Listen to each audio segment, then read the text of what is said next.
Mesdames, Messieurs, bonjour. Merci de nous renouveler votre fidélité à votre émission Le Jury du dimanche iRadio ITV. Et c'est Maël Thiam, administrateur de l'APR et premier vice-président du Haut Conseil des collectivités territoriales est notre invité. Bonjour Maël Thiam. Bonjour Mamadou et bonjour à tous vos téléspectateurs.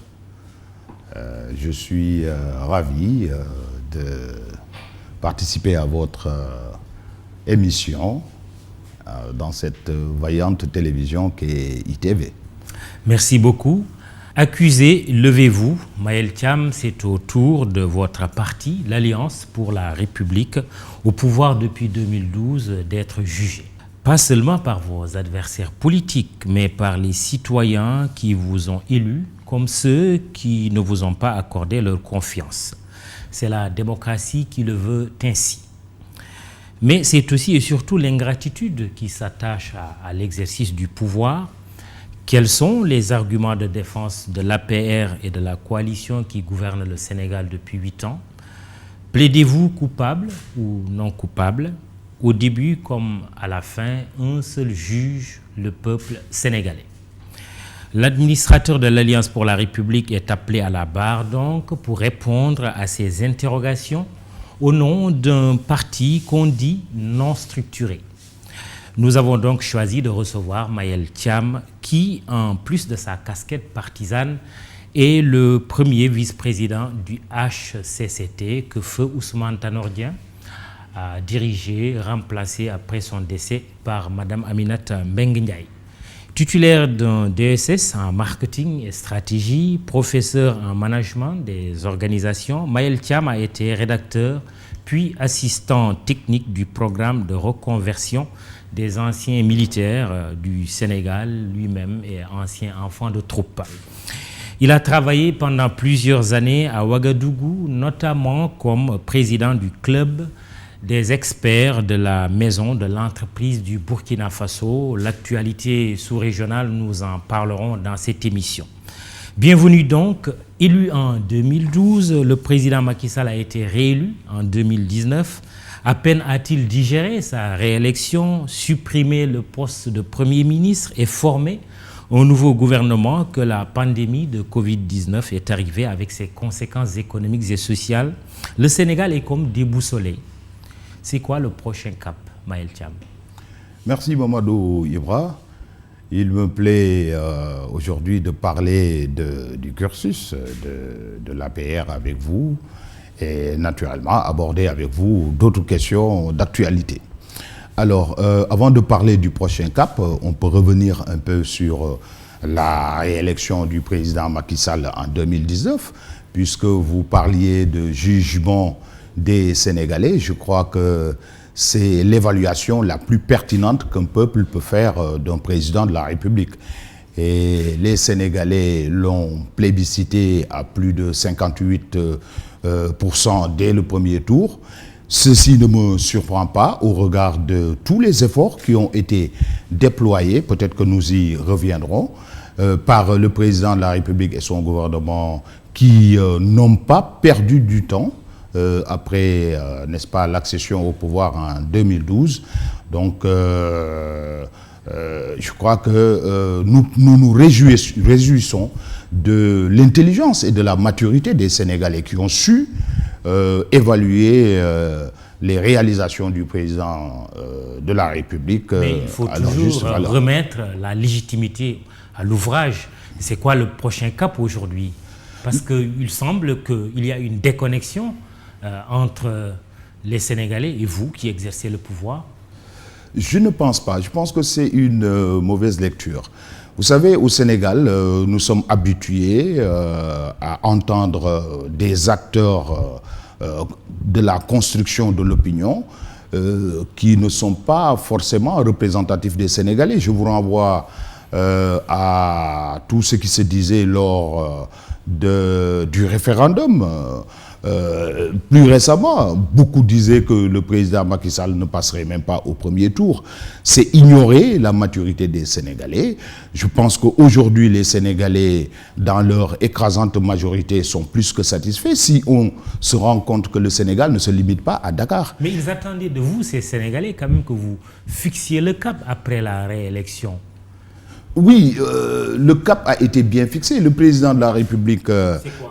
Qu'est-ce qu'on peut lire aujourd'hui de manière très claire? Ce qu'on peut lire aujourd'hui, c'est que au départ, c'était le 5-3-5, le programme du président de la République pour le prochain quinquennat.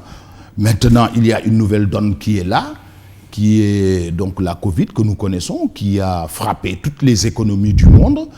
Et ce qui a valu de mettre en place un programme de résilience économique et sociale qui donne ses résultats aujourd'hui. Et le prochain cap, c'est un plan de relance de l'économie avec un objectif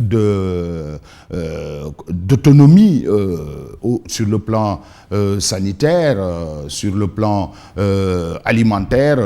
En tout cas, nous saurons tirer les leçons que la Covid nous a mises sur la table afin de réorienter, mais en sachant que le plan Sénégal reste le référentiel pour le cap 2035. Le PSE qui doit être réajusté. Mais absolument, c'est comme ça qu'on manage un programme. Un programme se manage si on sait qu'un programme s'élabore à partir d'une situation de référence. Et si on est conscient que nous sommes dans un monde mouvant où rien n'est statique, la réalité d'hier, les fictions d'hier sont la réalité d'aujourd'hui. Et la réalité d'aujourd'hui n'est pas forcément celle de demain. Donc il est important que tout manager de plan, de programme, puisse développer des capacités d'adaptation pour pouvoir être arrimé à la réalité.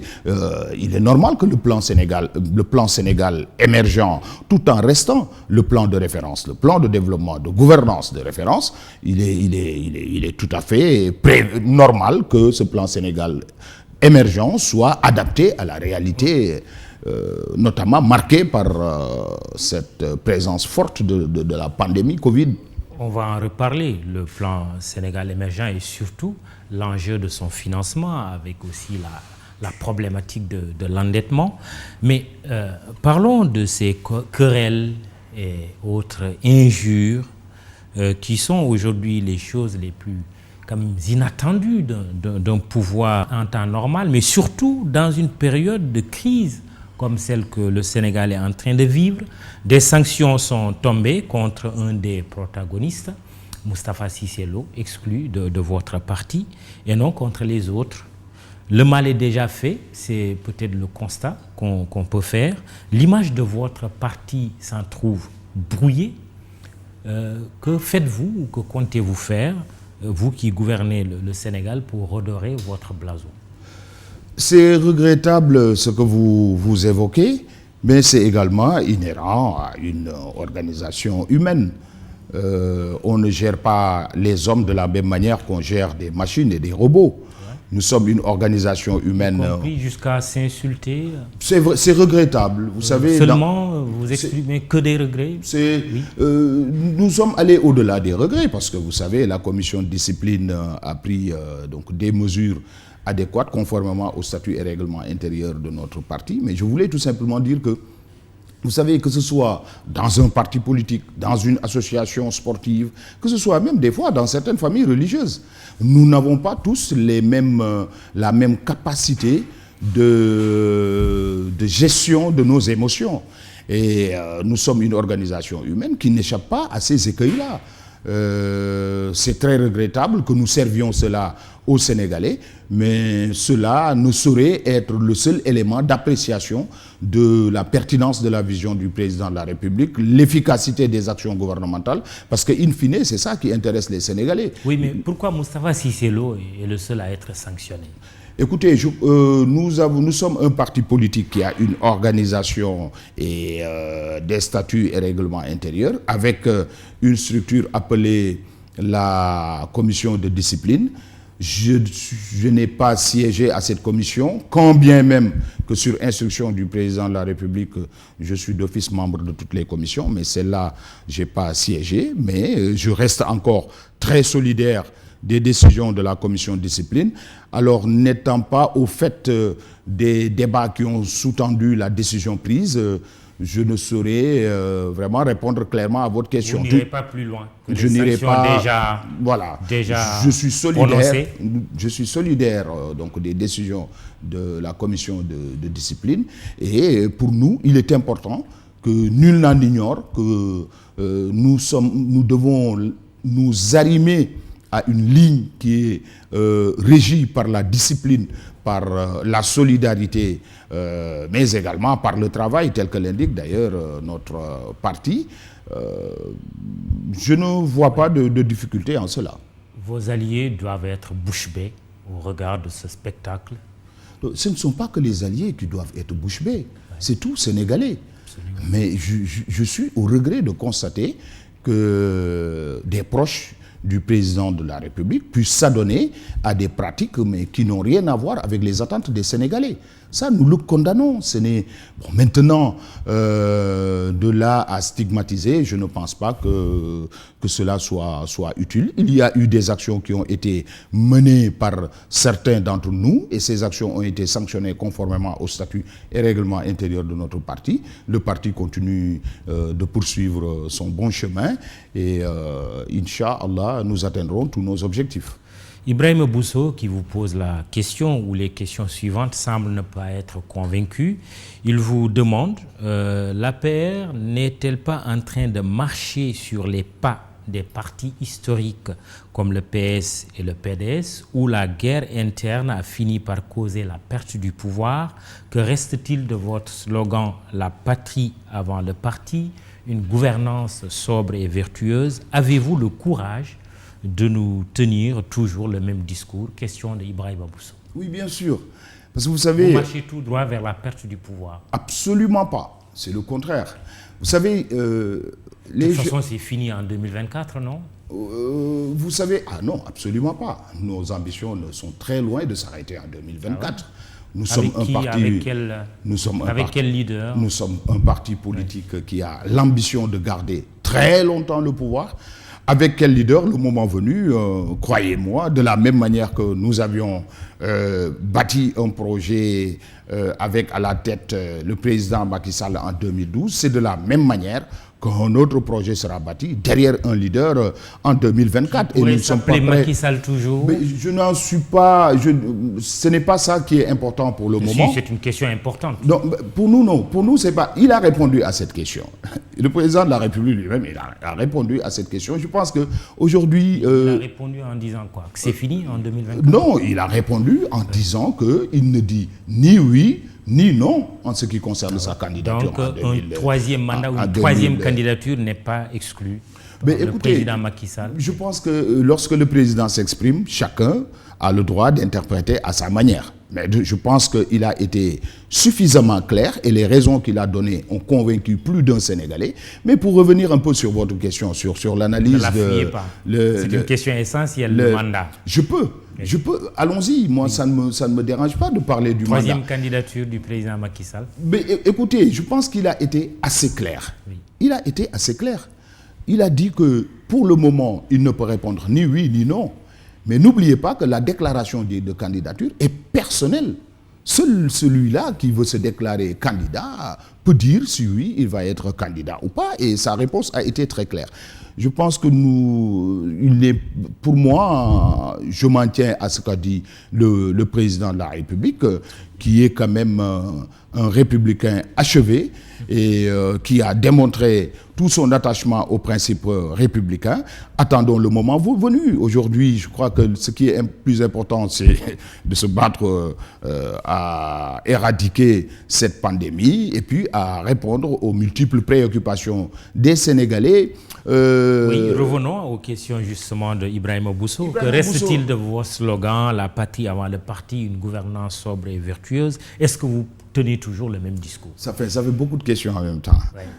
Se résume en une. Est-ce que vous tenez toujours le même discours? Oui, nous tenons le même discours. Je voulais simplement dire à M. Bousso que certains font une analyse en se basant sur des données historiques. Et en matière de sciences sociales, ce n'est pas pertinent. Il faut plutôt aller vers l'historicité des choses. Et quand on va vers l'historicité des choses, on fait une analyse beaucoup plus qualitative.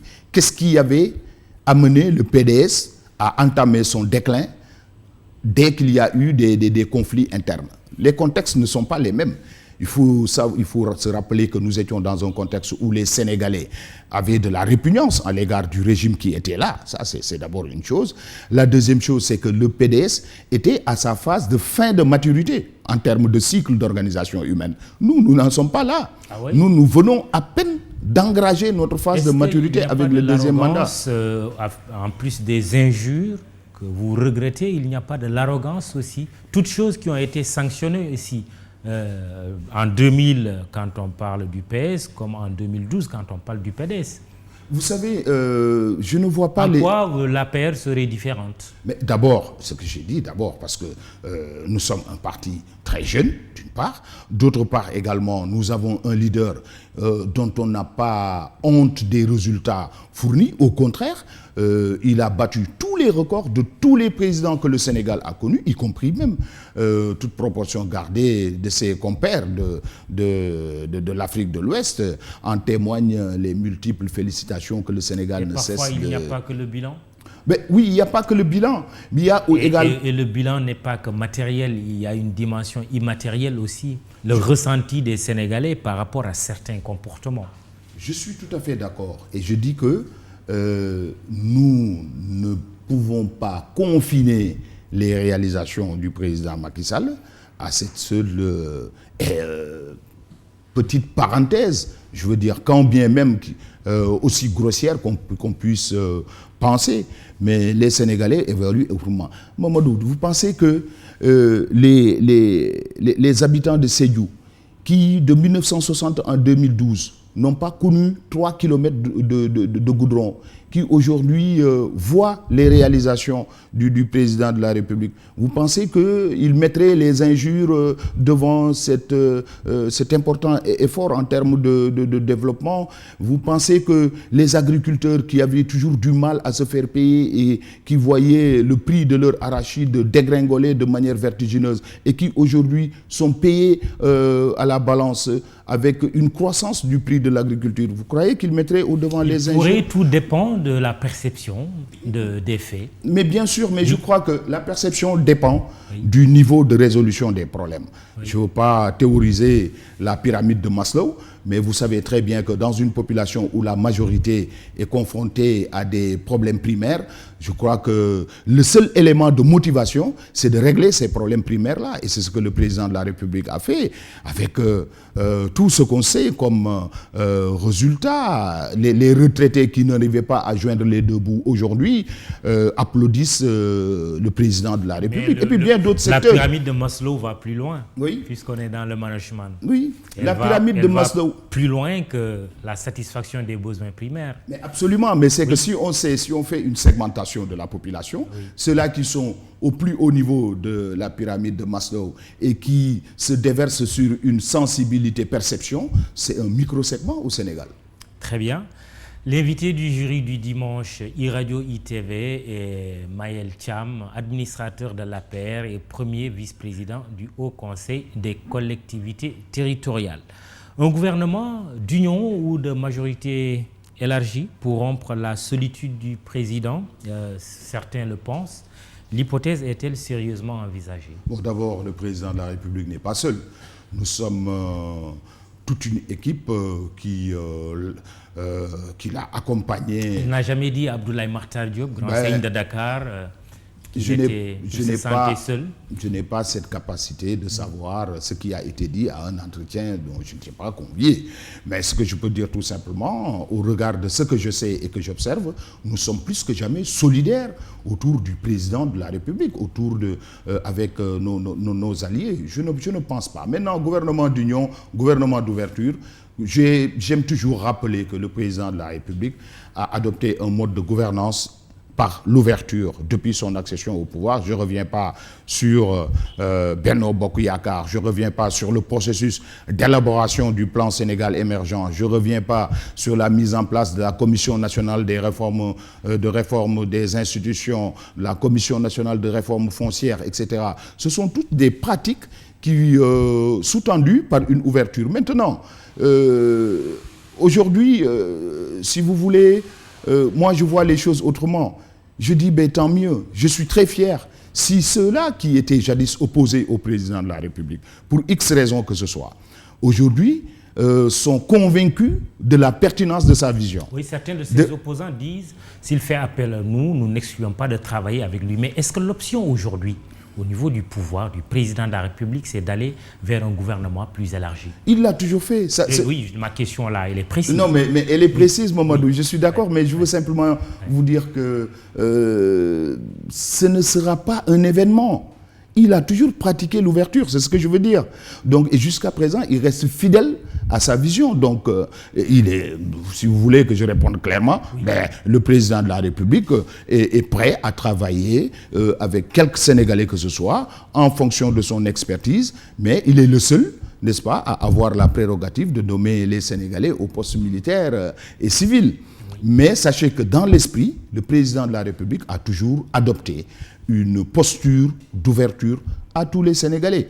Mais ce que je dis aussi est important. Il faut noter que si aujourd'hui les résultats du président de la République n'étaient pas probants, pensez-vous que des opposants jadis seraient intéressés à se mettre à ses côtés? Ça aussi, il faut le noter. C'est parce que la dynamique est une dynamique positive, est une dynamique qui crée de l'attractivité, ce qui fait que nous ne pouvons que nous en réjouir.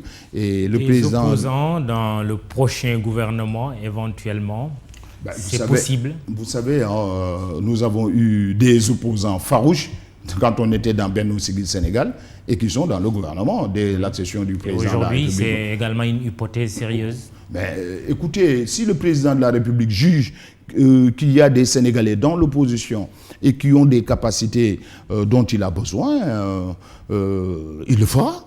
Très bien. Il les utilisera. Je crois que ce n'est pas un problème. Mais je veux dire que ceci n'est pas du tout l'expression d'une faiblesse politique. Ça, c'est extrêmement important. C'est plutôt une logique d'ouverture, une logique, c'est plutôt une conformité, une fidélité à sa vision d'ouverture, mais nous sommes plus que jamais, nous, Alliance pour la République, la coalition Benno Bokk Yakaar, dans une dynamique de conservation du pouvoir, telle que nous l'autorise notre position de leader dans l'échiquier politique au Sénégal aujourd'hui. Est-ce que la réflexion stratégique que vous auriez menée a abouti aujourd'hui à la conclusion qu'il vous faut élargir davantage la base sociale et politique de votre régime et de vous réconcilier avec les Sénégalais? Écoutez, depuis sa création, l'APR, l'Alliance pour la République, travaille avec des lignes stratégiques qui privilégient l'élargissement de la base sociologique du parti, mais également de son leader. S'il y a aujourd'hui des Sénégalais, parce qu'être opposant ne veut pas dire ne pas être Sénégalais, s'il y a des Sénégalais qui étaient dans l'opposition et qui aujourd'hui sont attirés par notre parti, nous les accueillons à bras ouverts. Ça, c'est évident. Et d'ailleurs, même, avant même d'attendre que des Sénégalais soient convaincus de cela, notre démarche a toujours été d'aller vers les Sénégalais, de leur expliquer la vision du président de la République, de démontrer la pertinence des réalisations pour les amener à venir renforcer l'assise sociologique du président de la République. Parce que notre objectif, c'est de garder notre position de leader politique au Sénégal et pendant très longtemps. Et vous savez, comme on dit, la politique, c'est de l'addition. J'en appelle d'ailleurs à tous les autres Sénégalais qui sont dans d'autres partis d'opposition et dont la fibre patriotique vibre en eux, de venir rejoindre la dynamique on n'est plus dans le temps électoral, oui. on est dans le temps du pays, je le crois naïvement, ou le temps de l'État, si vous voulez. On va aborder d'autres questions, des questions de gouvernance, puisque tout à l'heure, la patrie avant le parti, gouvernance sobre et vertueuse, mais le président de la République a dit il y a quelques jours, en Conseil des ministres, que les ministres et autres assujettis qui n'ont pas sacrifié à l'obligation de faire leur déclaration de patrimoine, de le faire 8 ans après. Est-ce que cette injonction ne fait pas désordre? Le président de la République est dans son rôle. C'est un manager qui a tracé une ligne, qui a instruit ses collaborateurs à un exercice déterminé. Il a remarqué qu'il y en a qui sont retardataires. Ils sont nombreux. 425 assujettis qui n'ont pas fait leur déclaration de patrimoine, y compris des ministres. Je suis tout à fait d'accord avec vous qu'ils sont nombreux, mais c'est pour revenir et dire que le président de la République est dans son rôle. Cette fois-ci, il a rappelé son instruction, mais avec un deadline. Et je crois que c'est... 45 jours. C'est 45 jours. Je crois que c'est tout à fait louable. Ça signifie quoi? Ça signifie en réalité son attachement à la bonne gouvernance. Mais Mamadou, rappelons-nous qu'il y a 12 ans, on ne pouvait pas imaginer qu'au Sénégal, qu'un président de la République puisse même instruire à la déclaration de patrimoine. Nous nous en réjouissons. Mais quand des assujettis traînent les pieds. Oui, il y en a qui traînent les pieds, c'est comme partout. Hein. Vous savez, même dans une équipe de football, très souvent, il y en a qui traînent les pieds. Ce n'est pas normal. Oui. Ce n'est pas normal. Le président de la République l'a constaté. Ça aurait été plus grave qu'il le constatât sans réagir.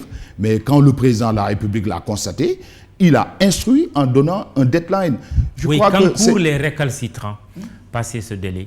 Passer ce délai,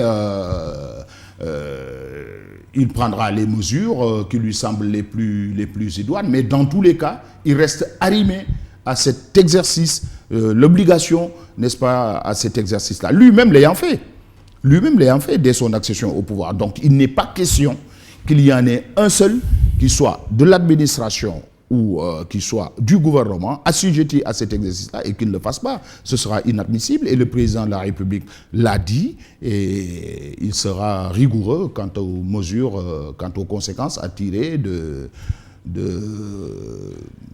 non-exécution de cette instruction-là. Lui-même l'ayant fait, dites-vous, c'était en 2012 quand il a été élu, mais réélu, il ne l'a pas encore fait. Certains lui font la remarque.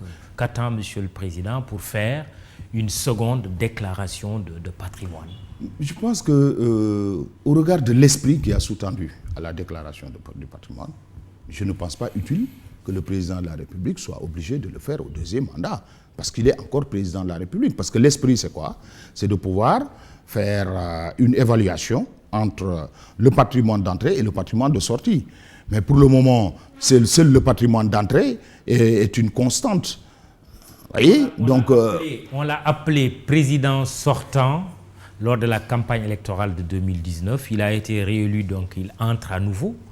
Entrée-sortie, est-ce qu'il n'y a pas place à une déclaration de patrimoine, la seconde? Bon, c'est vrai qu'on a parlé d'entrée et de sortie, mais ça c'est sur le plan intellectuel. Mais factuellement parlant, il n'y a qu'une seule entrée pour le moment. Parce que le président de la République, depuis qu'il est au palais, je ne pense pas qu'il n'y aura pas de seconde déclaration de patrimoine maintenant. Je ne pense pas que ce soit utile. Personnellement, je ne pense pas que ce soit utile. Parce qu'il est encore président de la République, il l'a fait, nous nous en réjouissons.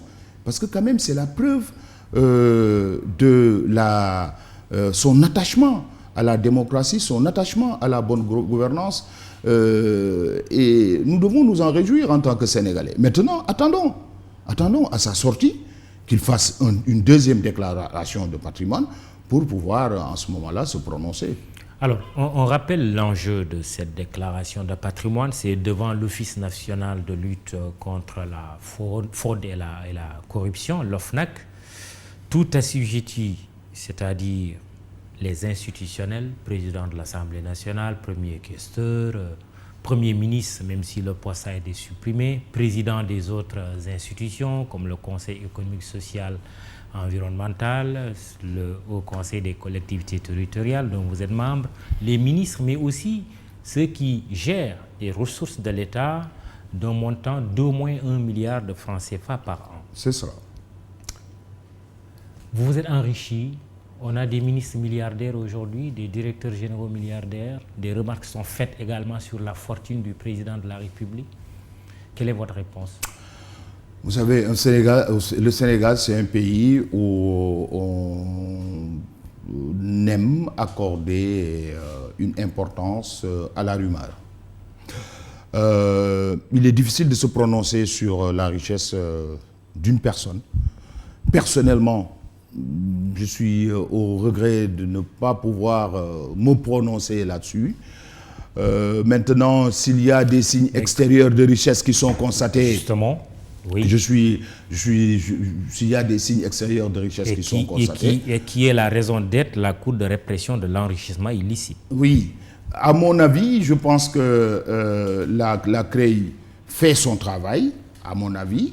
Je pense il faut faire également très attention sur l'origine de certains patrimoines, de certaines richesses, etc. Il faut faire très attention parce que c'est une lourde responsabilité que de mettre quelqu'un devant le barreau en ce qui concerne ces richesses. Mais un fonctionnaire multimillionnaire, voire milliardaire, c'est sujet à questionnement. Dans tous les cas, oui. La constante pour nous et pour le président de la République, c'est que délapider les deniers publics est une forfaiture. Et quel que soit le pays, ça c'est une constante. Et je pense que c'est la raison qui l'a amené à mettre en place l'Office national de la lutte contre la fraude et la corruption. C'est la raison pour laquelle il a conservé la CREI. Bon, maintenant, attendons, faisons confiance à ces institutions-là qui sont animées par des Sénégalais qui ne sont pas moins patriotiques que moi, moins patriotiques que vous, et qui font leur travail. Laissons-leur le temps de faire leur travail. Mais dans tous les cas, ce que je dis, je le répète, le gaspillage des deniers publics est une forfaiture, quel que soit le pays, et y compris le Sénégal.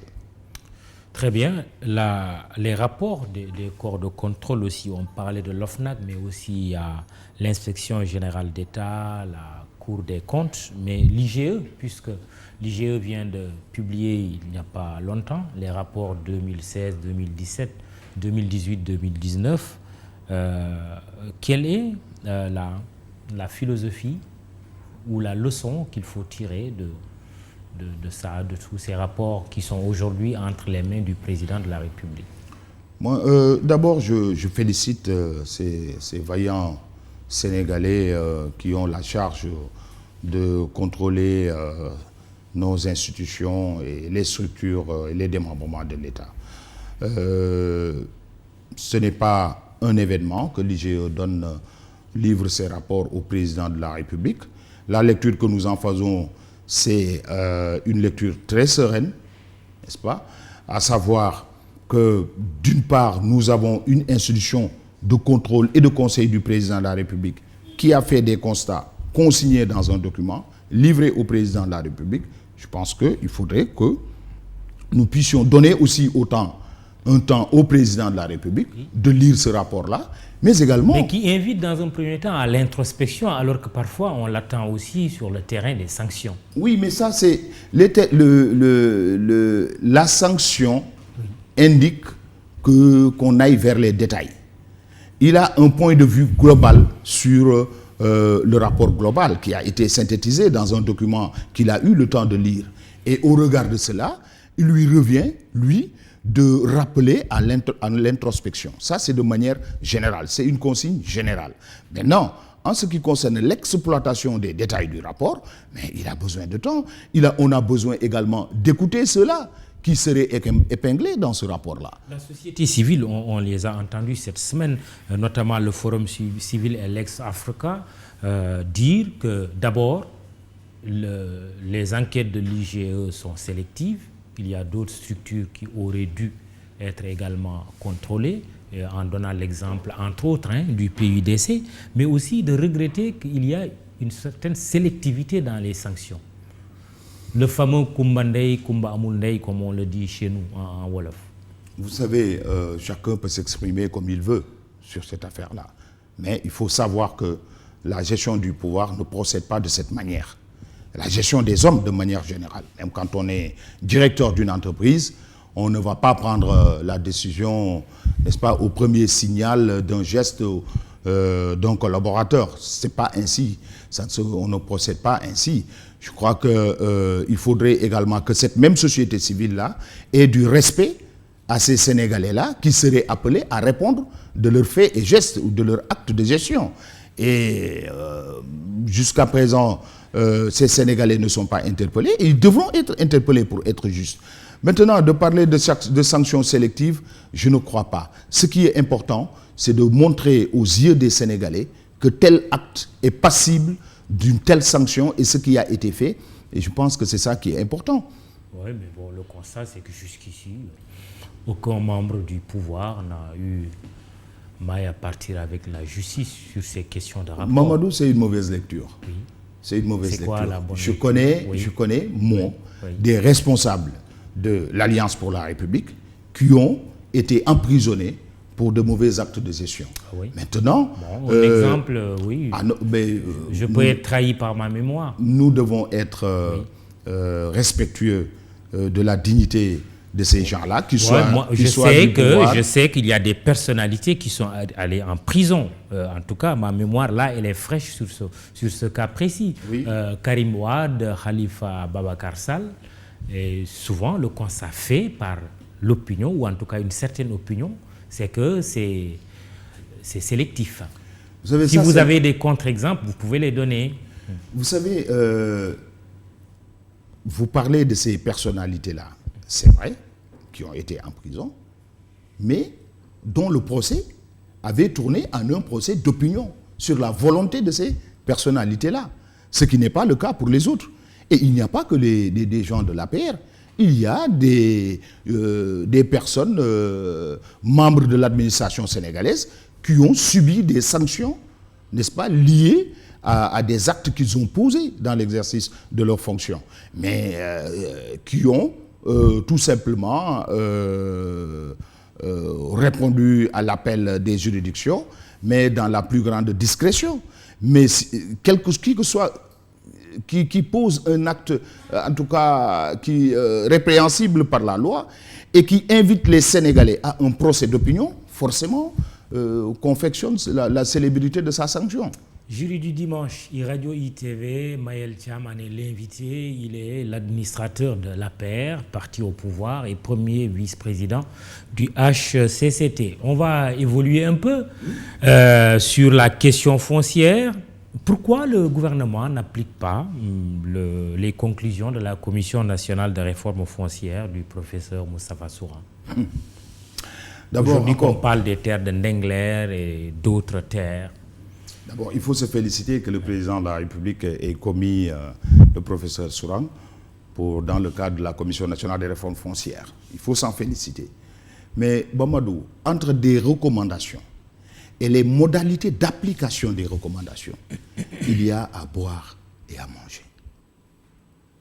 Vous savez, le problème foncier n'est pas un problème aussi facile que l'on pense.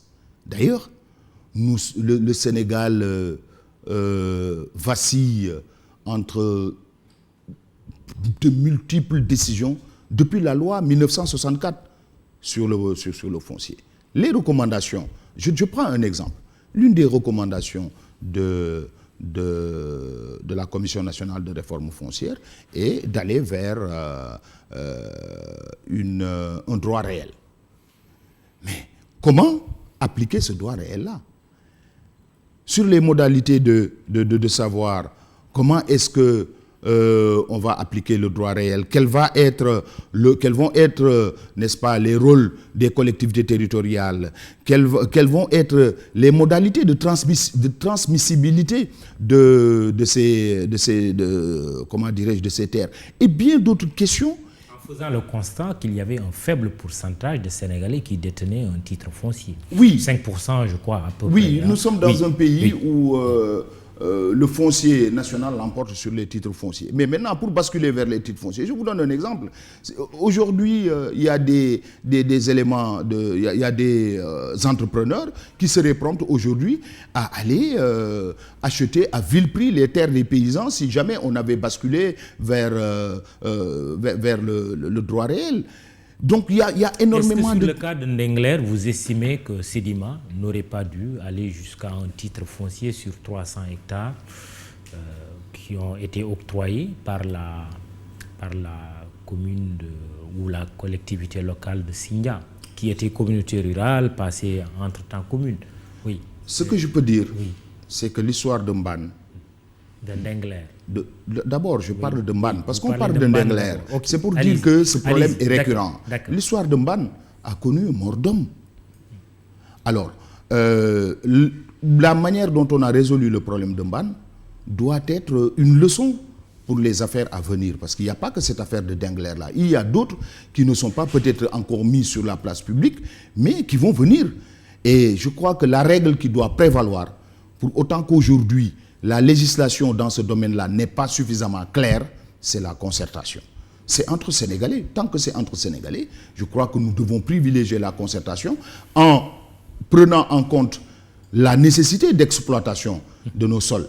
Parce que nos sols ne peuvent pas rester comme ça, alors que nous avons besoin de progresser dans l'agriculture moderne, le développement de l'agrobusiness, et puis plein d'autres choses. Mais également en respectant la dignité des, entre guillemets, des propriétaires provisoires des terres. Et je crois que tout ça doit pouvoir se régler dans la concertation, et ce qui est en train de faire le gouvernement. Les populations de Ndingler disent que maintenant, la prochaine étape, après leur avoir permis d'exploiter ces terres pour les besoins de l'hivernage, la prochaine étape, c'est de récupérer toutes les terres. Or, ces terres-là ont fait l'objet d'un titre foncier de la Sedima. Quelle est la solution définitive? Je crois que la solution définitive est en train d'être étudiée et doit surgir de la concertation. Il n'y a pas que Dengler où on peut trouver 300 hectares. Et je pense que la concertation qui a déjà été entamée avec la facilitation de certains membres du gouvernement, devra forcément aboutir à un accord. Et je ne pense pas qu'on va vivre un blocage éternel sur cette question-là. Des solutions vont être trouvées. C'est une façon aussi de ne pas prendre de décision de la part de l'État. Vous savez, c'est difficile pour l'État. D'abord, il y a un titre foncier, vous l'avez dit. C'est difficile pour l'État. Il y a un titre foncier, mais il y a également un vide, n'est-ce pas, sur ce problème-là. Vous savez, la loi, on va pas, l'Assemblée nationale ne va pas légiférer que pour un cas. Quand on légifère, c'est de manière générale. Et il y a beaucoup de choses dont il faut tenir compte avant de régler définitivement ce problème foncier-là. Ce n'est pas aussi facile. Le vote d'une loi prochainement à l'Assemblée nationale. Ah, forcément. Forcément, et d'ailleurs c'est la volonté, c'était ça justement la motivation du président de la République en commettant la Commission nationale de réforme foncière. Mais simplement, il y a des imprécisions sur les modalités d'application des recommandations de la Commission nationale. Ce rapport va être dépoussiéré. Ce rapport va être dépoussiéré. Vous savez, le président de la République est quelqu'un qui prône l'efficience. S'il a utilisé les ressources... comment dire, l'expertise de la Commission nationale, s'il l'a sollicité, c'est pour l'utiliser. C'est ce que je voulais dire. On va aller très vite, il nous reste une dizaine de minutes. Maël Thiam de l'APR est l'invité du jury du dimanche. Parlons de la pauvreté. L'ANSD a fait état d'une baisse du taux de pauvreté qui est passé de 46,7% en 2019 à 37,8% aujourd'hui. Il y a quelques années, on disait que le Sénégal faisait partie du top 25, je ne sais pas s'il faut le dire comme ça, des pays les plus pauvres au monde. Quel est votre commentaire de cette statistique? D'abord, mon premier commentaire, c'est de dire que quand le président de la République est arrivé, il a changé de paradigme. Nous, on ne parlait plus de la lutte contre la pauvreté, mais on parlait de l'émergence. Ça, c'est juste une petite parenthèse. L'autre fait également, ça ne me surprend pas, on devrait même aller au-delà de ces résultats-là, au regard de tous les filets sociaux qui ont été mis en place par le président de la République et à tous les programmes de renforcement du secteur privé. Encore faudrait-il qu'on définisse quels sont les paramètres qui nous amènent à qualifier un pauvre. Ça, je pense que peut-être que votre émission ne me permet pas, n'est-ce pas, de pouvoir m'étaler là-dessus. Mais ce que je veux dire, c'est que le Sénégal est en train de progresser. Le Sénégal est en train de progresser par rapport au rattrapage infrastructurel. Le Sénégal est en train de progresser parce que même nonobstant la pandémie, nous avons su quand même maintenir au mieux les constantes macroéconomiques, ce qui n'était pas du tout évident, ce que beaucoup de pays n'ont pas fait. Rappelez-vous que, je vous le signale, la France, l'Italie, l'Espagne, etc., ont des projections de -9 en termes de régression. C'est quand même 37,8% de Sénégalais qui vivent en dessous du seuil de pauvreté, c'est-à-dire avec moins de 1000 francs par jour. Il ne faut pas négliger ceci. Ah non, ce n'est pas négligeable. Tout est question de voir le verre à moitié vide ou à moitié plein. Oui, c'est ça, oui. Ce n'est pas négligeable, mais plutôt, et il est important de faire le constat et de dire que le chemin que nous avons choisi est le bon. Et c'est le chemin qui nous mène vers l'émergence. En témoignent ces progrès que nous avons effectués. Le contraire aurait été inquiétant. On verra. Le Mali, avant de parler du Haut Conseil des collectivités territoriales, il nous reste 5 minutes pour parler de tout ça. Le Mali d'abord. Mission diplomatique de 5 chefs d'État de la CEDEAO, dont le président Macky Sall du Sénégal, pour essayer de rapprocher les positions entre le président Ibeka et son opposition, mais aussi la société civile. Pour des observateurs, cette mission de jeudi a échoué, même si lundi, il y aura un sommet des chefs d'État, c'est-à-dire demain. Et pour le CRD, réaction politique au Sénégal, CRD, regroupement de partis d'opposition, le président Macky Sall est disqualifié pour effectuer une telle mission. Le Mali. Franchement, Mamadou, moi je suis désolé de constater que des Sénégalais restent exilés dans les ténèbres du nihilisme. On ne peut pas régler... Ah oui, vous voulez dire que Thierno Alassane Sall, Abdoul Mbaye et Mamadou Lamine Diallo sont dans les ténèbres du nihilisme. En tout cas, les deux étaient toujours prompts à applaudir les actions du président de la République. Ce que je peux dire, c'est que tout simplement par rapport à ce fait-là, au problème du Mali, il faut dire qu'il ne faut pas rêver qu'on puisse régler ce problème avec un coup de bâton magique. Les chefs de la mission des chefs d'État, l'objectif préalable, c'était de poser les bases d'une concertation. Et ça a été réussi. À partir du moment où les partis acceptent de se mettre sur la table et de discuter, quand bien même qu'ils ne soient pas d'accord sur tous les points, mais c'est déjà un pas en avant. Maintenant, on va aller vers une conférence de la CEDEAO. Attendons les résultats de la conférence de la CEDEAO qui seront également attachés aux résultats obtenus par la mission des chefs d'État, plutôt que tout de suite de se lancer à des critiques qui n'ont de sens qu'une volonté de positionnement. Quelle est la légitimité qui pourrait être attachée à la démarche du président et des autres chefs d'État, cette mission au Mali? Je pense que nous sommes un pays qui est également membre de beaucoup d'organisations. Nous avons la CEDEAO, nous avons l'UEMOA et bien d'autres organisations. Il est tout à fait légitime que nos chefs d'État puissent prendre l'initiative de régler ce problème-là, parce qu'il faut savoir qu'un problème au Mali peut impacter le Sénégal, qu'un problème en Côte d'Ivoire peut impacter le Sénégal, tout comme un problème au Burkina peut impacter le Sénégal. Nous avons une économie... Et vice-versa. Pourquoi nous avons, on ne voit pas aussi l'autre sens? Bien sûr, parce que vice-versa, je suis d'accord avec vous. Ce que je voudrais dire tout simplement, c'est que nous sommes dans une économie sous-régionale. Et la solidité d'une chaîne se mesure par rapport à son maillon le plus faible. Et au sein de l'UEMOA, pour que l'économie sous-régionale fonctionne au mieux, il faudrait que tous les pays puissent connaître une stabilité économique, une démocratie poussée et également une stabilité sociale. C'est de notre intérêt qu'il y ait la paix au Mali, tout comme c'est de l'intérêt des Burkinabés qu'il y ait la paix au Sénégal pour vous satisfaire. Mais il faut savoir également une chose... Je veux juste... que nous, Sénégalais, soyons moins nombrilistes. Oui, je suis tout à fait d'accord avec vous. Hein. Et les autres pays sont regardants en ce qui concerne ce qui se passe au Sénégal. C'est d'ailleurs ce qui a justifié la mobilisation de ces chefs d'État-là. Parce qu'il ne s'agit pas du problème du Mali. Il s'agit du problème de l'UEMOA, il s'agit du problème de la CEDEAO. Et tous les chefs d'État, chacun en ce qui le concerne, sont interpellés par cette question-là. Et ils ont l'obligation d'aider les Maliens à régler ce problème-là, et c'est ce qu'ils sont en train de faire. Je crois qu'il est prématuré, hein, quand bien même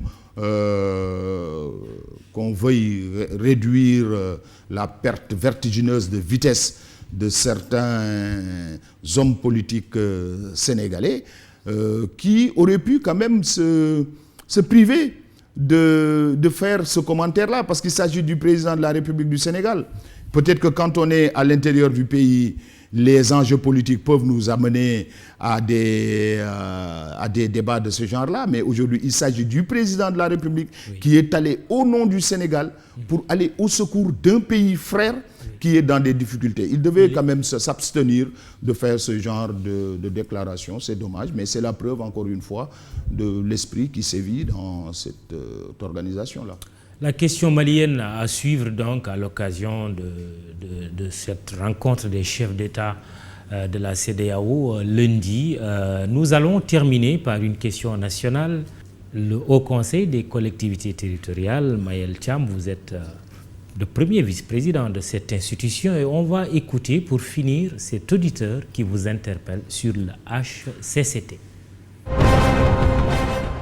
Bonjour e-radio, c'est Serge Bombali depuis Pékin.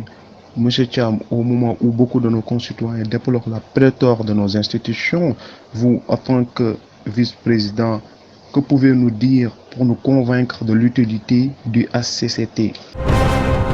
Monsieur Thiam, savez-vous que la majeure partie de la population ont comme intuition, comme impression que des institutions telles que le HCCT ne servent qu'à caser une clientèle politique? Encore une question subsidiaire. Quelles sont les réalisations concrètes du HCCT depuis 2016 jusqu'à nos jours? Merci d'avance.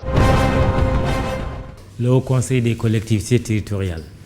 Alors, d'abord, je remercie ces compatriotes qui s'intéressent à l'institution qu'est le HCCT.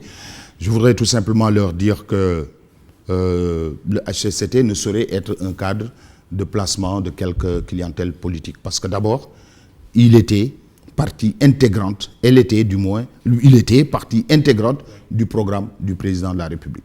Donc,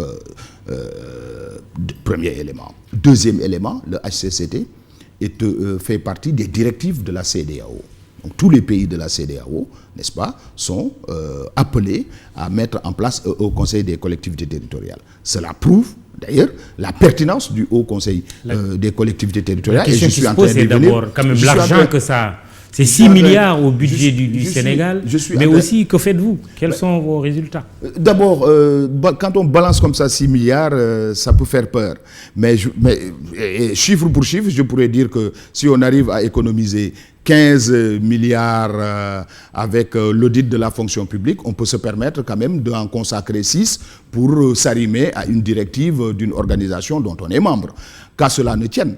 Alors, donc, le Haut Conseil des collectivités territoriales a pour mission de prodiguer des conseils au président de la République en ce qui concerne la politique de la décentralisation. Il faut se rappeler que c'est la seule institution dédiée à la décentralisation. Et vous savez que depuis, bien après les politiques d'ajustement structurel, le diptyque démocratisation, décentralisation reste quand même une ligne centrale de gouvernance dans tous les pays de l'espace. Et le Sénégal ne saurait se dérober de cela. Alors, depuis sa création. Oui. Voilà. Donc, non, c'est important de camper le décor. Oui, ça n'a pas été inventé comme ça. On prend 30 secondes. Le Haut Conseil a fourni 34 rapports d'audition depuis sa création. 8 avis ont été formulés. Et vous savez, quand on parle... Ça fait beaucoup de paperasse. Hein? Non, mais ça fait plutôt beaucoup de réflexion et de mobilisation, d'intelligence. Mais action concrète...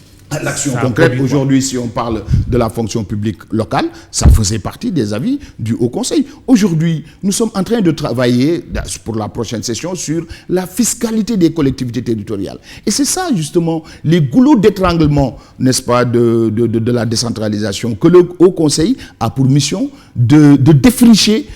Et je rappelle que nous avons la possibilité de le faire grâce au format, à la typologie des hauts conseillers qui regroupent et des conseillers municipaux, des conseillers des structures décentralisées, mais également des experts dans des domaines variés, mais également des membres de familles religieuses. Donc suffisamment de personnes pour pouvoir, n'est-ce pas, mener une réflexion appropriée et donner des orientations, des suggestions, des conseils suffisamment aptes à faire face aux problèmes auxquels les Sénégalais sont confrontés. Après Ousmane Tanor Dieng, Aminata Mbengue Ndiaye est-elle une bonne présidente du HCCT? Ah oui. D'abord, j'en profite parce que c'est la première fois que je viens dans votre antenne. Je félicite le président de la République d'être fidèle à sa vision de compagnonnage. Et la présidente Aminata Mbengue Ndiaye, que je salue, il a emboîté le pas à feu Ousmane Tanor Dieng et elle est en train de donner d'ailleurs même une autre impulsion au Haut Conseil. Et c'est à la satisfaction de tous les hauts conseillers, mais également des Sénégalais qui bénéficient des décisions prises à partir des conseils prodigués au président de la République. Merci. Maël Thiam, premier vice-président du Haut Conseil des collectivités territoriales, il est l'administrateur de l'APR, Alliance pour la République, parti au pouvoir depuis 2012 au Sénégal. Mahmoud Ibra Kane à la présentation de ce jury du dimanche, iRadio, ITV, mais aussi iMédia SN, puisque vous allez avoir le plaisir de lire cette émission avec Aliou Diouf pour l'écrit, mais aussi pour la photo, Abdoulaye Silla. Abdoulaye Ndiaye, Babacar Ndiaye pour la vidéo, prise de son, Ibomar Sen, réseaux sociaux, Mamadou Diagne, Biram Pouy. Merci de nous avoir écoutés et regardés. Bon dimanche. Rendez-vous dimanche prochain, mais ça risque d'être le dimanche en 8 puisque c'est la fête de la Tabaski. Bonne fête, faites attention aux moutons. Au revoir.